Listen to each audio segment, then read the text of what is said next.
Welcome to KBR news. మంగళగిరిలో ఇళ్ల స్థలాలు పంపిణీ చేసిన నారా లోకేష్. ఆస్తి కోసం తల్లినే మోసం చేసిన నీచుడు జగన్ అంటూ షర్మిల సంచలన వ్యాఖ్యలు.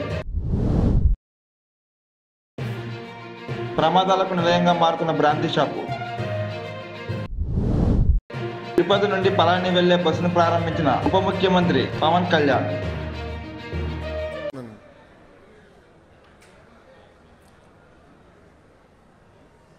అందరికీ నమస్కారం.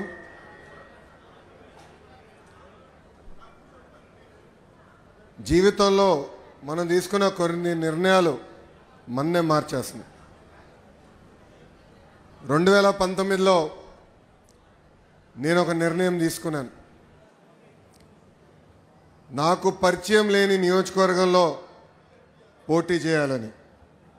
ఆ నియోజకవర్గం పేరే మంగళగిరి.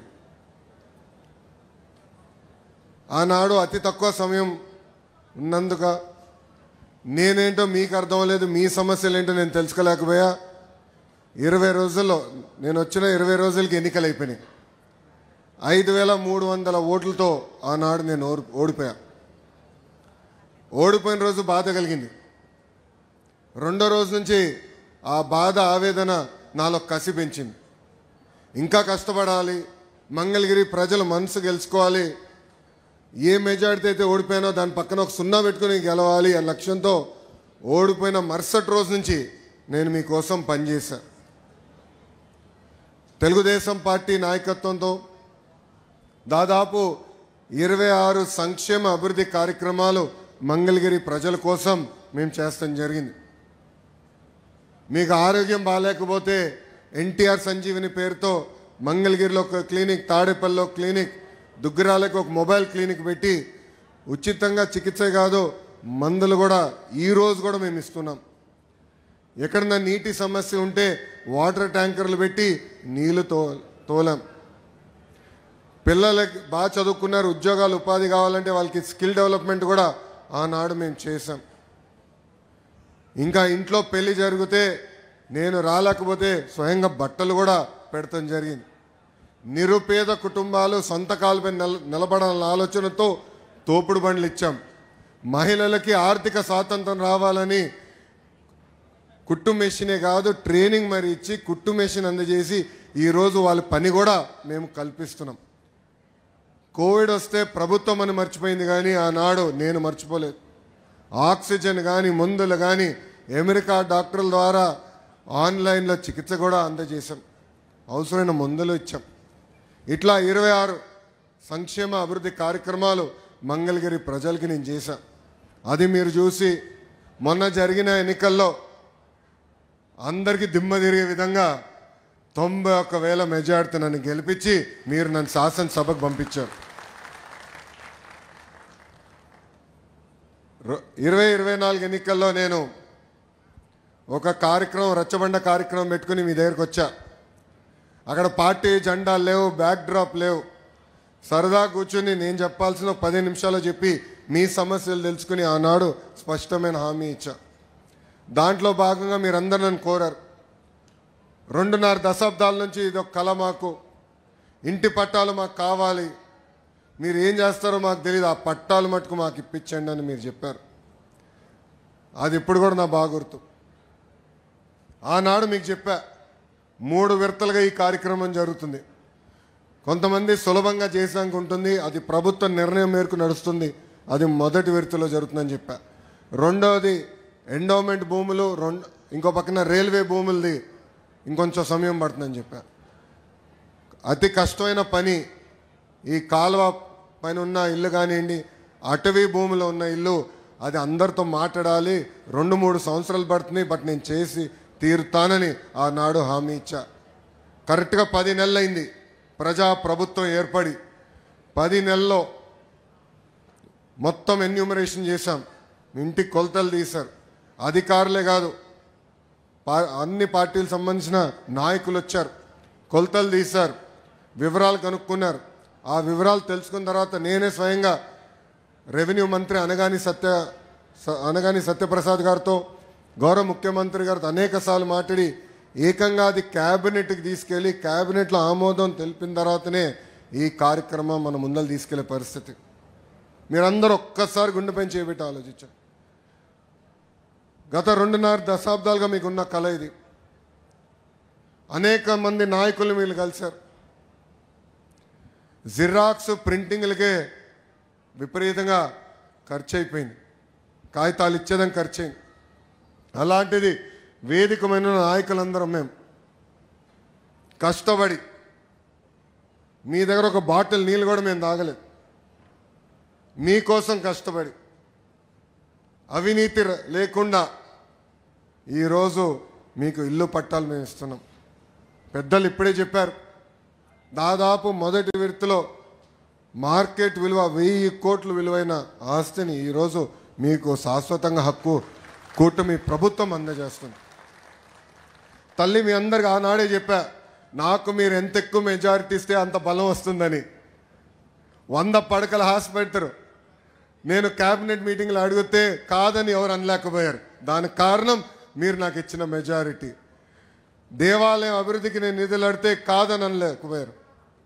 భూగర్భ డ్రైనేజ్, భూగర్భ గ్యాస్, భూగర్భ వాటర్, చివరికి భూగర్భ కరెంటు కూడా మంగళగిరిలో వచ్చే 2 నెలల్లో ఆ కార్యక్రమం కూడా స్వీకారం చుడతాం. దానికి కారణం మీరు నాకు ఇచ్చిన మెజారిటీ. సో మీరు నా పైన ఒక భరోసాతో గెలిపించారు, ఒక భరోసా నా పైన పెట్టారు. ఆర్నిసలు మీ గురించి ఆలోచిస్తున్నా, మీ తరపున నేను పనిచేస్తున్నాను. ఇంకా అనేక కార్యక్రమాలు చేయాల్సిన అవసరం ఉంది.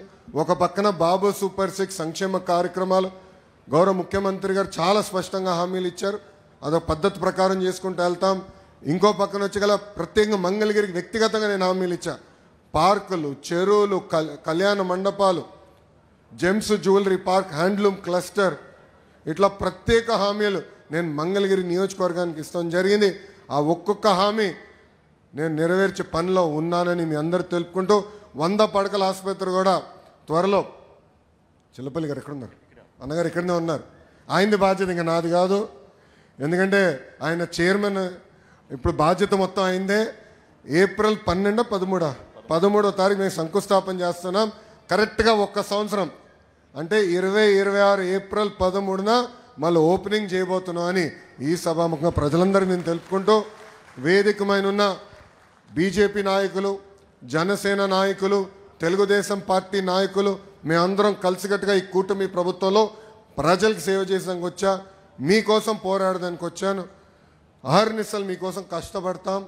మీకు ఎలాంటి సమస్య ఉన్నా పరిష్కరించే బాధ్యత మేము తీసుకుంటామని ఈ సభాముఖం తెలుపుకుంటూ, నాకు ఇంత అద్భుతమైన అవకాశం ఇచ్చిన మంగళగిరి ప్రజలందరికీ పేరు పేరున నా హృదయపూర్వక ధన్యవాదాలు తెలుపుకుంటూ, నేను ముందలో ఒక విషయం చెప్పాలి మీ అందరికీ.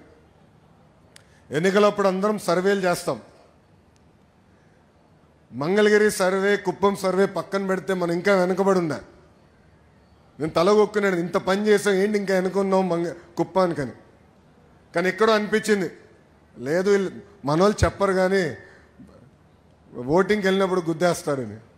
బాబు గారికి చెప్పా, మీకన్నా ఒక్క ఓటు నాకు ఎక్కువ వస్తుంది సార్ అని. నవ్వుతా, కుర్రోలు రా మీకు స్పీడ్ ఎక్కువ అని నవ్వుతా ఎగతాళి చేశారు.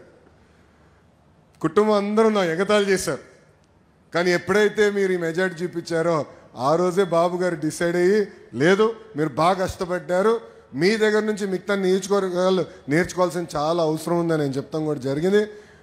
దానికి కారణం మీరు నా పైన చూపించిన ప్రేమ, అభిమానం.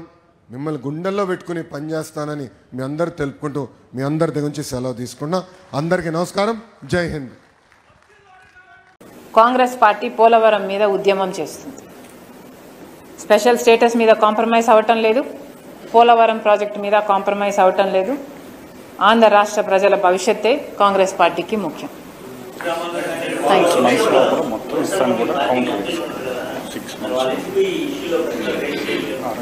ఆంధ్ర రాష్ట్రానికి సంబంధించి ఎంతమంది ఎంపీలు ఉన్నారు? ఎవరి రాష్ట్రం ప్రయారిటీస్ వాళ్ళకు ఉంటాయి కదా. మరి మన రాష్ట్ర ఎంపీలు ఏం చేస్తున్నారని అడుగుతున్నాం మేము.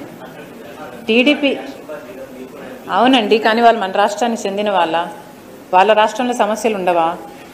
మరి వాళ్ళ రాష్ట్ర సమస్యలు వాళ్ళు మాట్లాడుకోవాలి కదా. మరి మన రాష్ట్రంలో ఎంపీలు ఉన్నారు కదా, మరి పోలవరం వీళ్ళ సమస్య కాదా? మరి వీళ్ళు ఎందుకు మాట్లాడటం లేదు? నోరు పడిపోయిందా? దమ్ము లేదా?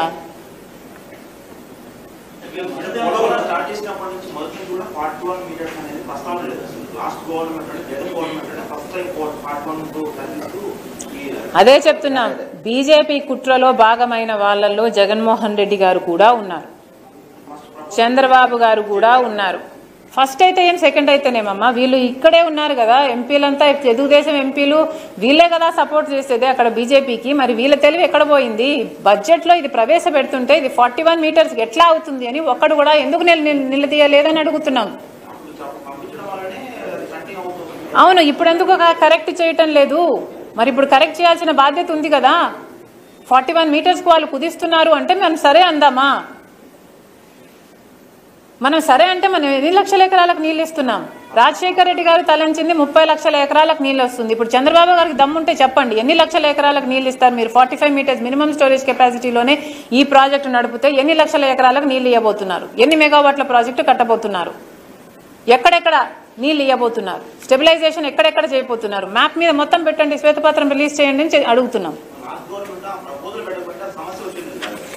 ప్రపోజల్ జగన్మోహన్ రెడ్డి గారు పెట్టలేదు. జగన్మోహన్ రెడ్డి గారు చెప్పింది ఫేజ్ 1 అన్నారు, ఫేజ్ 2 అన్నారు. అదే చెప్తున్నాం, అందరూ చాలా తెలివిగా తప్పించుకుంటున్నారు. ఇప్పుడు లోకేష్ గారు కూడా అదే చెప్తున్నారు, మేం ప్రాజెక్ట్ హైట్ను కుదించటం లేదు అని.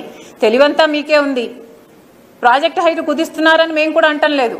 ప్రాజెక్ట్లో ఎంత మినిమం స్టోరేజ్ కెపాసిటీలో నడపబోతున్నారా, మాక్సిమం స్టోరేజ్ కెపాసిటీలో నడపబోతున్నారా అన్నదే ప్రశ్న. అక్కడ ఒక ధవళేశ్వరం అవుతుంది, లేకపోతే ఒక బ్యారేజ్ అవుతుంది. పోలవరం ప్రాజెక్టు కానే కాదది. ఇది ఫుల్ స్టోరేజ్ కెపాసిటీ 45 మీటర్స్లో నడవాలి, అప్పుడే దీనికి శాంక్టిటీ ఉంది.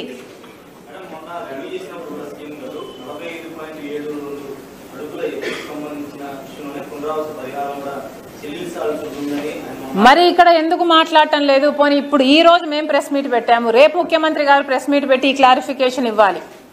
మేము 45 మీటర్స్లోనే ఈ ప్రాజెక్టును రన్ చేయబోతున్నాము. ఈ లక్ష, నెక్స్ట్ స్లైడ్, ఆ 85,000 కుట్టండి చెప్పమని చెప్పండి. రాదు లేదటం లేదు. పోనీ ఇప్పుడు ఈ రోజు మేము ప్రెస్ మీట్ పెట్టాము, రేపు ముఖ్యమంత్రి గారు ప్రెస్ మీట్ పెట్టి ఈ క్లారిఫికేషన్ ఇవ్వాలి. మేము 45 మీటర్స్లోనే ఈ ప్రాజెక్టును రన్ చేయబోతున్నాము. ఈ లక్ష, నెక్స్ట్ స్లైడ్, ఆ 85,000 కుట్టండి చెప్పమని చెప్పండి. రాదు లేదు, మా క్లారిటీ రాలేదు. ప్లే చేయండి, ప్లే చేయండి. 45 మీటర్స్లో కడుతున్నాము అన్నారు, 45 మీటర్స్లో రన్ చేస్తాము అని చెప్పలేదు. 45 ఇప్పటికీ కూడా 45 మీటర్స్. అమ్మా పేపర్ ఏది? ఆ బ్లాక్ అండ్ వైట్ ఫోటో దొరుకుతుంది కదా? లేదు లేదు లేదు. మరి అట్లాంటి అది కండిషన్ అయితే, ఒకవేళ 45 మీటర్స్లో వీళ్ళకు కట్టే ఉద్దేశమే ఉంటే, ఇప్పుడు నిర్మలా సీతారామన్ ప్రకారము 30,000 కోట్ల ప్రాజెక్టుగా ఇది ఎలా తయారైంది? చంద్రబాబు గారు 45 మీటర్స్ ఫుల్ స్టోరేజ్ కెపాసిటీలో ఇది నడిపితే 55,000 కోట్ల రూపాయల ప్రాజెక్టుగా ఇది తేల్చాడు. మరి ఇప్పుడు సడన్ గా అది తగ్గి ఎలా 30,000 కోట్లకు వచ్చింది?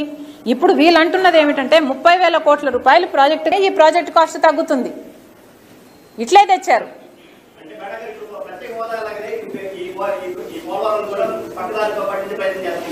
చేస్తున్నారు, ముమ్మాటికి చేస్తున్నారు, మోసం చేస్తున్నారు.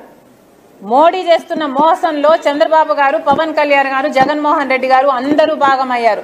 ఎలా అయితే ఈ ముగ్గురు కలిపి ప్రత్యేక హోదాను కూనీ చేశారో, అలాగే ఈ ముగ్గురు కలిపి మళ్ళీ పోలవరంని కూడా కూనీ చేస్తున్నారు. ప్రత్యేక హోదా గురించి ఒక్కరు కూడా మాట్లాడటం లేదు. మన బిడ్డల భవిష్యత్తు బొగ్గైనా పర్వాలేదని ఎట్లయితే ముగ్గురు నాయకులు వాళ్ళ స్వార్థం కోసం ఆలోచించారో, ఇదే ముగ్గురు నాయకులు అధికారంలో ప్రతిపక్షంలో ఉన్నారు. ఇప్పుడు పోలవరం గురించి కూడా ఒక్కరు కూడా మాట్లాడరు.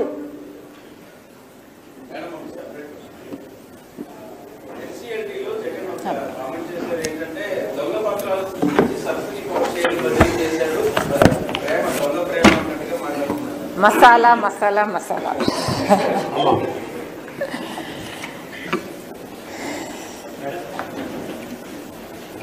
అమ్మా నాకేం అభ్యంతరం లేదు మీ క్వశ్చన్స్ని ఆన్సర్ చేయడానికి, కానీ నిన్నేం జరిగిందో తెలుసా? నేనేమో గొంతు చించుకొని ఇక్కడ వక్ఫ్ బిల్ అమెండ్మెంట్లో ముస్లిమ్స్కి అన్యాయం జరిగింది అని అరిచి పెట్టానా? ఒక్కడన్నా కవర్ చేశారా?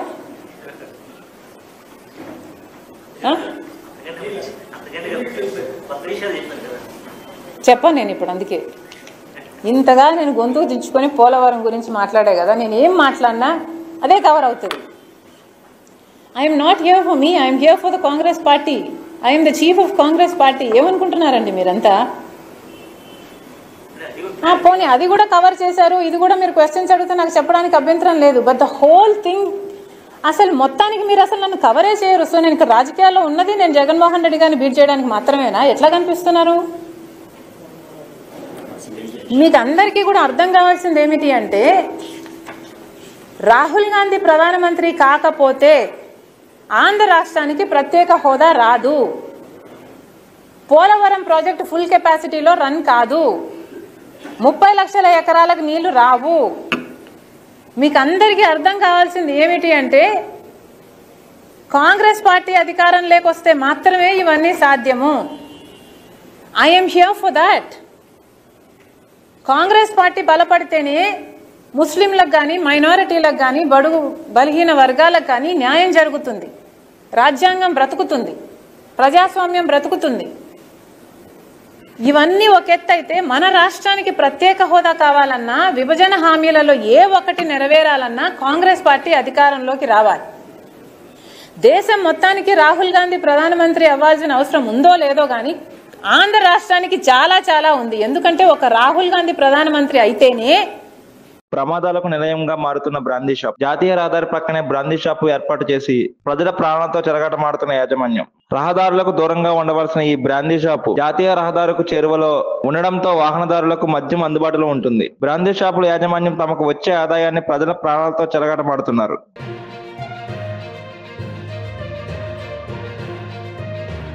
జాతీయ రహదారికి పక్కనే బ్రాందీ షాపులు ఉండడం వలన వాహన డ్రైవర్లు మద్యం సేవించి డ్రైవింగ్ చేయడం వల్ల పెను ప్రమాదాలు సంభవిస్తాయి. ఇప్పటికే జాతీయ రహదారిపై నిత్యం పలు ప్రమాదాలు సంభవించి ప్రజలు ప్రాణాలు కోల్పోతున్నారు. అయితే రహదారి పక్కనే ఇలాంటి బ్రాందీ షాపులు పెట్టడం వల్ల ప్రమాదాలు ఇంకా అధికంగా జరిగి ప్రజలు ప్రాణాలు కోల్పోవడమే కాకుండా కుటుంబానికి ఆధారమైన వారు ప్రాణాలు కోల్పోవడంతో పలు కుటుంబాలు నిరాశ్రులై వీధిన పడతారు. ప్రజల ప్రాణాలకు ఎటువంటి ప్రమాదాలు జరగక ముందే ఎక్సైజ్ అధికారులు ముందు జాగ్రత్త చర్యలు తీసుకోవాల్సిన బాధ్యత అధికారులపై ఉంది. అయితే టెంపరరీ పర్మిషన్ 10 రోజులు మాత్రమే ఇలాంటి బ్రాందీ షాపులు ఎక్కడైనా పెట్టుకోవచ్చు అని ఎక్సైజ్ డిపార్ట్మెంట్ అధికారులు చెబుతున్నారు.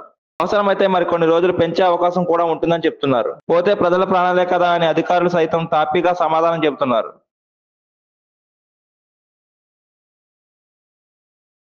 అయితే ఎక్సైజ్ అధికారులు మాత్రం బ్రాందీ షాపు యాజమాన్యం దగ్గర కాసులు కక్కుర్తి పడ్డారా లేక రాజకీయ నాయకుల ఒత్తిళ్లకు తలొగ్గి మౌనం వహిస్తున్నారని పలు విమర్శలు వినిపిస్తున్నాయి. ఇదే రీతిలో కాకినాడ జిల్లా కిల్లంపూడి మండల పరిధిలోని బూరుగుపూడికి సమీపంలో జాతీయ రహదారిని ఆనుకొని నూతనంగా బ్రాందీ షాపు ఏర్పాటు చేశారు.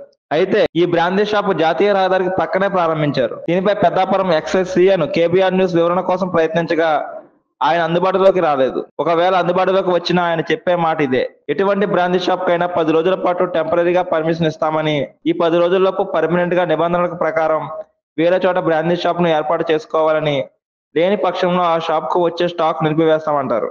పర్మనెంట్ షాప్ ఏర్పాటు చేశాక స్టాక్ ఇవ్వడం జరుగుతుందంటారు. ఎంత జరిగేలోపు ఎందరి ప్రాణాలు గాల్లో కలిసిపోతాయో, అలా జరగకుండా ఎక్సైజ్ డిపార్ట్మెంట్ ఎటువంటి చర్యలు తీసుకుంటారో వేచి చూడాల్సిందే.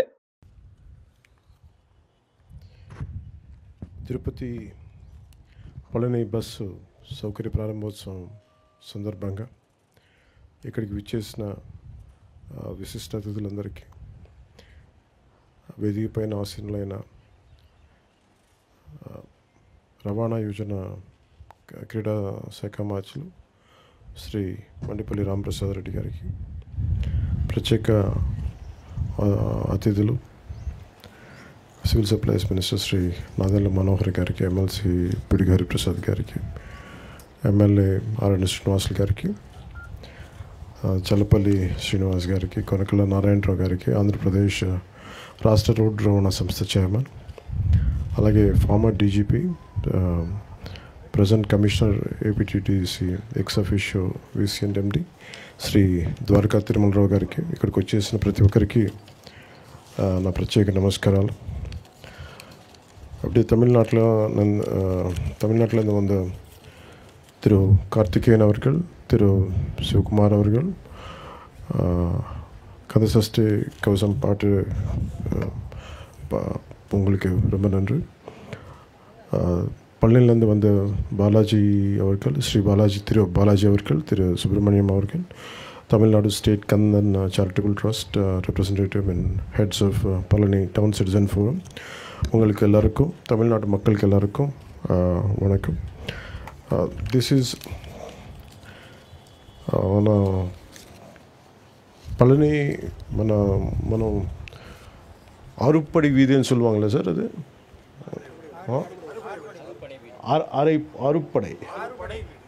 ఆరుపడై వీడు అంటే మనకున్న క్షేత్రాలాగా సింహాచలం మన నరసింహస్వామి క్షేత్రాలాగా ఆరుపడై వీడు అనేది మన 6 కుమరన్ మన మురుగన్ ఆలయాలు ఉన్నాయి. సో వాటిలో ప్రత్యేకించి నేను పళని వెళ్ళినప్పుడు అక్కడ నాకు ఒక రిక్వెస్ట్ ఇచ్చారు. నాకు బాలాజీ గారు, సుబ్రహ్మణ్యం గారు, మాకు ఇక్కడ సౌకర్యం లేదు, మాకు చాలా 2-3 బస్సులు మారాల్సి వస్తుంది, మీరు ఎట్లా అయినా కొంచెం దీన్ని చూడండి అంటే వెంటనే నేను మన రవాణా శాఖ మార్చులు మరి తెలియజేశాను మన రామప్రసాద్ రెడ్డి గారికి. వెంటనే మన ఆఫీస్ నుంచి మనస్ఫూర్తిగా వెంటనే దాన్ని అంటే చెప్పిన రిక్వెస్ట్ நீங்கள் ரிக்வெஸ்ட் சொன்ன உடனே அதுக்கு ஈவினிங் சாங்ஷன் ஆயிடுச்சு. அதுக்கு like to I'm grateful to honourable CM Sri நாరా Chandrababu Naidu గారు for giving an immediate permission, also to Mandipalli Ramprasad Reddy గారు for immediately giving permission to let it get it operated. అలాగే కొనకళ్ళ నారాయణరావు గారికి కూడా నా ప్రత్యేక ధన్యవాదాలు. ద్వారకా తిరుమలరావు గారికి కూడా నా ప్రత్యేక ధన్యవాదాలు తెలియజేసుకున్నాను. ఎందుకంటే ఇది చాలాసార్లు అంటే నేను ఈ ట్రైబల్ ఏరియాస్కి వెళ్ళినప్పుడు రోడ్లు ఎలా ఉండవు, చాలా సమస్యల మీద, జనవాణి సమస్యల మీద, కార్యక్రమాల మీద, అంటే ఎవరైనా ఏం కోరుకుంటామంటే ఒక సమస్య చెప్పిన వెంటనే పరిష్కారం తొందరగా వస్తే మనం ఆశిస్తాం. ఒకసారి మనసున్నా కానీ అన్నిసార్లు జరగదు. కానీ ప్రత్యేకించి ఇది మురుగన్ ఆశీస్సులు అనుకుంటాం. చెప్పిన వెంటనే ఆయన కోరిక, ఆయన భక్తుల కోరిక ఎంత తీవ్రమైంది, ఎంత బలీయమైందంటే చెప్పిన అరగంటకల్లా పని అయిపోయింది. అంటే అది మురుగన్ తాలూకు శక్తి అది. సో దీనివల్ల ఉపయోగించుకునేది ప్రత్యేకించి మన తిరుపతి నుంచి కానీ మన ఆంధ్ర నుంచి అటు తిరుత్తని పళని వెళ్ళాలనుకున్నా, అలాగే తిరుత్తని పళని నుంచి తిరుపతి రావాలనుకున్నా ఈ బస్ సౌకర్యం చాలా వెసులుబాటు చాలా బాగుంటుంది. ఈ రూట్ లెంత్ 505 కిలోమీటర్లు. సో కొత్త 2 లగ్జరీ బస్సులని ఏర్పాటు చేయడం జరిగింది. ఇది తిరుపతి 8 గంటలకి రాత్రి వెళ్తే పొద్దున 7 o'clockకి పళని, అలాగే పళనిలో రాత్రి 8 గంటలకి స్టార్ట్ అయితే తిరుపతిలో 8 గంటలకు వస్తుంది. ఇది ప్రత్యేకించి భక్తులకి చాలా సౌకర్యంగా ఉంటుంది. పళని భక్తులు చాలా సంవత్సరాల నుంచి நிறைய வருஷமாக கேட்டுகிட்டே இருக்காங்க. ఇది మన తమిళనాడు సోదరులకి అర్థం అవడానికి తమిళ్లో చెప్తా ఉన్నాను. పళనిலேருந்து நிறைய సంవత్సరமாக கேட்டுகிட்டே இருக்காங்க. இது திருப்பதி பழனி பஸ் தேவைப்பட்டது, எப்படியாவது பண்ணுங்கன்னு. அதுக்கு உடனே சாங்ஷன் பண்ணியிருக்காங்க honourable CM Shri Nara Chandrababu Naidu sir, அவருக்கு நான் நன்றி சொல்கிறேன். అలాగే దండాయుధపాణి స్వామి ఆలయంలో ఆధ్యాత్మిక కేంద్రంగా ఉన్న పవిత్ర ప్రాంతం అది. ఈ ఆలయం తమిళనాడులో అత్యంత ప్రముఖంగా లక్షలాది మంది భక్తులు వస్తారు. కందస్వామిగా భక్తులందరూ ప్రేమతో పిలిచే మురుగన్ స్వామి కృపకి అంకితమైన ఈ ప్రాంతం భారతదేశంలో అత్యంత ప్రాచీనమైన పుణ్యక్షేత్రాల్లో ఒకటి పేరుగాంచింది. అదేవిధంగా తిరుమలకి ఎంతోమంది భక్తులు అత్యంత ప్రియమైన క్షేత్రం వెంకటేశ్వర ఆలయం కలియుగ వైకుంఠంగా భావించబడుతుంది.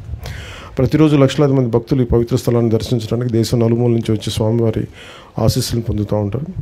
కానీ ఇప్పటివరకు పళని నుండి తిరుపతికి నేరుగా వెళ్ళాలంటే భక్తులు వివిధ ప్రాంతాల్లో బస్సులు మార్చుకుంటూ చాలా ఇబ్బందులు పడుతూ ఎన్నో కష్టాలను ఎదుర్కోవాల్సి ఉండేది.